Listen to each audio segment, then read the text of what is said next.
Hi, we are so excited that you are considering moving to Paso Robles, California. What we really want you to know is that Paso is a development-friendly community attracting commerce that supports our amazing hospitality industry in this beautiful wine country. We also support aerospace, agriculture, viticulture, and tech industry. And today we're fortunate enough to have Paul Sloan, Paso Robles native and economic development manager with the City of Paso Robles joining us. Paul is definitely going to provide his professional insight. The first one that I wanted to kind of jump into is our proposed design for the boys' school. That's called the Landing. And the boys' school is the old youth correctional facility, about 140 acres. The commercial realty firm Majestic has closed escrow and purchased it from the state because it was state-owned. So an advantage for the city is once it's now moving to the private side, it will be incorporated into the city, which is great. They have done a number of different plans. Part of their initial plan was to have a sort of a large warehouse fulfillment center as one phase, and another phase had maker spaces, multi-use. You had a business park, and probably have a hotel, something like that. And that would have dining options, etc. as well. That may be coming more to the forefront, so they'll be having more conversations on that. That's their project is evolving. But we have just around the airport in the tech corridor, we just named, we have actually 5, almost now going on 6 private sector developments to develop business park and tech park areas based around the idea of creating this ecosystem of technology companies. And space tech it's not just stuff that flies up into space, it's all the applications, because a lot of satellites are used in communications. A lot of them are used in agriculture for crop management, monitoring, water resource management, things like that. In one of my presentations, I put an ad in there. There's an article in October, John Deere started equipping all of their latest generation tractors with satellite communications so that you can do your crops like by satellite, basically. That's right. So it's drive themselves. Yeah, exactly, literally that, and which helps us optimize our agriculture industry and helps feed the world and everything else. So a lot of what goes up, it affects what we do down here. It's not just things happening up there. It really touches all, and when you talk to the technical people, they say how many times by the time you have your first coffee, you've already interacted with space, whether it's on your cell phone or you're this or you're that, because so much is going through satellites. So that all impacts us. But that development out there is one of them that we have springing up. Another one has a name. The others don't have names. It's called Paso Commons. And that one is a 22-acre campus. They've got a great website, promotional video, just over 400,000 square feet under the roof through a campus of a number of buildings for a bunch of things. It could be for wine use, it could be for tech, it could be all sorts of things. But one of the things that the city is still currently lacking is industrial space. So building that inventory, because you can't really do business attraction until you have a place to attract business to. And that's really great to have these sort of things coming online. Probably 2 years from now, it'll be significantly different out in that area. That area is perfect because it's already zoned for it. Nobody really lives out there. So it's a perfect place where people can live in town, have a 10-minute commute to a good paying job, and then head downtown.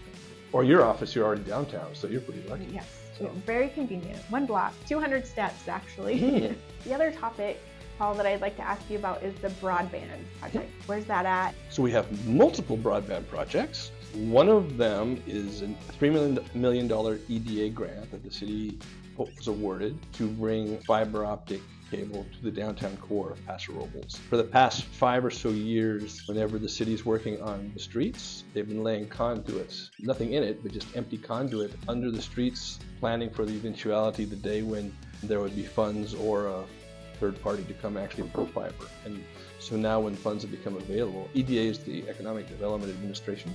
This actually provides funding to finally pull fiber through conduit that's already under the streets. So that's the first part. The second part is partnering with the city of Atascadero, which is really fun. The 2 mayors got together and said, what can we do? And then we got our teams together. And so together we partnered to create a North County broadband strategic plan. And that is specifically, we're looking to reach the goals of the California Broadband for All plan, which is speed of 100 megabits up and down, which is more than the federal minimum, which is required. And part of the impetus was also COVID, when we realized when kids were doing school at home, we realized that there's a part of both our communities that was a challenge. So the city library here in Paso, we're lucky to have a city library, became like this de facto hub for people that didn't have internet access to a level where they could actually go to school or do other things. And it became so many things. The importance of the library, which is really brought to the forefront. You had people going to school, you had people coming there to like look for jobs online, you had all kinds of stuff. This is sort of an offshoot of that, is how do we make sure that while we look at sort of the high-tech stuff, which needs very fast internet speeds, how do we make sure that we do not exacerbate the digital divide and make sure we raise up the whole community? Partnering with City of Tascadero, we're working on this broadband strategic plan for North County, and it'll be complete in about another month.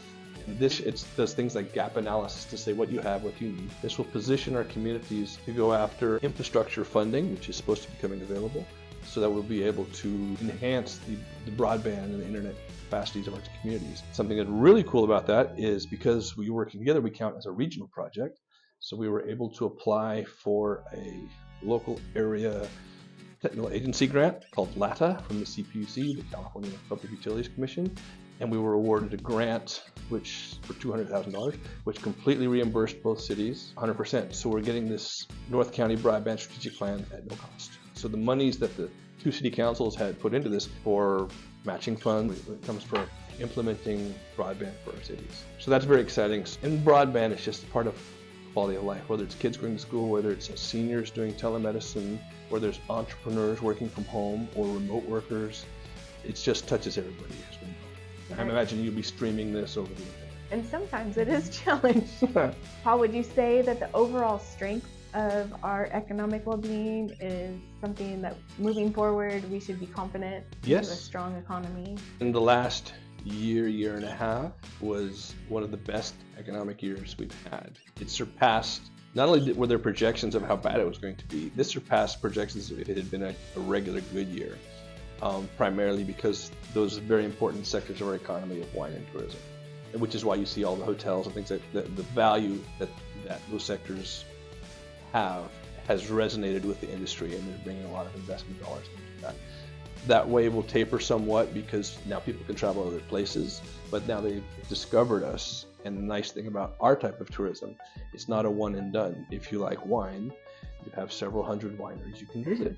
So you can, yes, you can keep coming back, and it'll take you a while to eat your way all the way around downtown. So that's great for repeat visitors, whether they're just getting away from a long weekend or what have you. We have the agricultural sector. We have other parts that are functioning. They're just not as high visibility as the tourists we have. Those core elements are solid, and the impetus from city leadership and city council on diversification is potential fragility of our economy came to the forefront of COVID.